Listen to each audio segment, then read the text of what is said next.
Arthur Pendergast was the kind of CEO who viewed employees as hardware, depreciating assets that should be run until they broke. As his lead systems architect, I wasn't a person to him, I was a cost center. For 3 years, I kept the digital veins of Apex Logistics pulsing. I built the proprietary routing algorithm, the Apex engine, that allowed us to undercut every competitor in the tri-state area.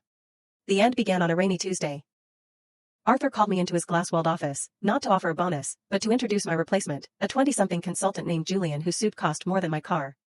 Julian's team is migrating us to a cloud-native infrastructure, Arthur said, spinning a gold pen. Your legacy systems are a bit clunky. We're phasing out your department. You have 2 weeks to hand over the keys. Arthur, I said, keeping my voice level. The engine is built on a custom localized kernel. If you move it to a generic cloud environment without the proper handshake protocols, the latency will, he waved a hand, dismissive and bored. It's code, Elias. Not magic. Julian says he can do it in a weekend. You've always been prone to overcomplicating things to make yourself feel necessary. I didn't argue. I didn't shout. I simply nodded and went back to my desk. Arthur underestimated 2 things, my pride and my foresight. I hadn't built a backdoor, that's for amateurs. I had built a dependency. The Apex engine relied on a series of micro-adjustments based on real-time hardware clock speeds, a heartbeat I'd tuned to our specific, in-house servers. On a generic cloud server, the heartbeat would see the slight timing variance and assume the data was corrupted. To protect the integrity of the logistics chain, it would trigger a safe state, a total, encrypted lockdown. I had written a patch to fix this months ago, but I'd kept it on a local drive, waiting for the right time to present it as an upgrade.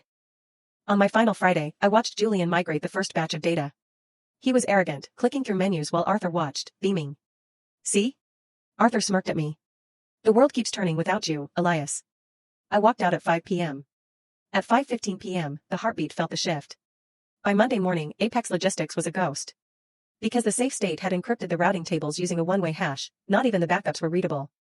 10,000 delivery trucks sat idle across the country. Perishable contracts worth $40 million began to rot in warehouses.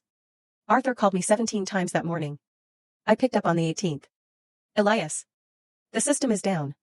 Everything is locked. Julian says it's a virus, did you do this? He sounded like a man drowning. It's not a virus, Arthur, I said, sitting on my porch with a coffee. It's the latency issue I mentioned. The system thinks it's being tampered with because the hardware is clunky. I told you it wasn't a generic fit. Fix it. I'll pay you double. I can't, I lied gently. The decryption key was tied to the physical BIOS of the old servers, the ones you had the janitors scrap on Saturday. The engine didn't just stop, it committed suicide to protect your data. Just like you wanted. Apex Logistics filed for Chapter 11 3 months later. I ended up buying their server racks at an auction for pennies on the dollar. I'm starting my own firm now. I think I'll call it Heartbeat.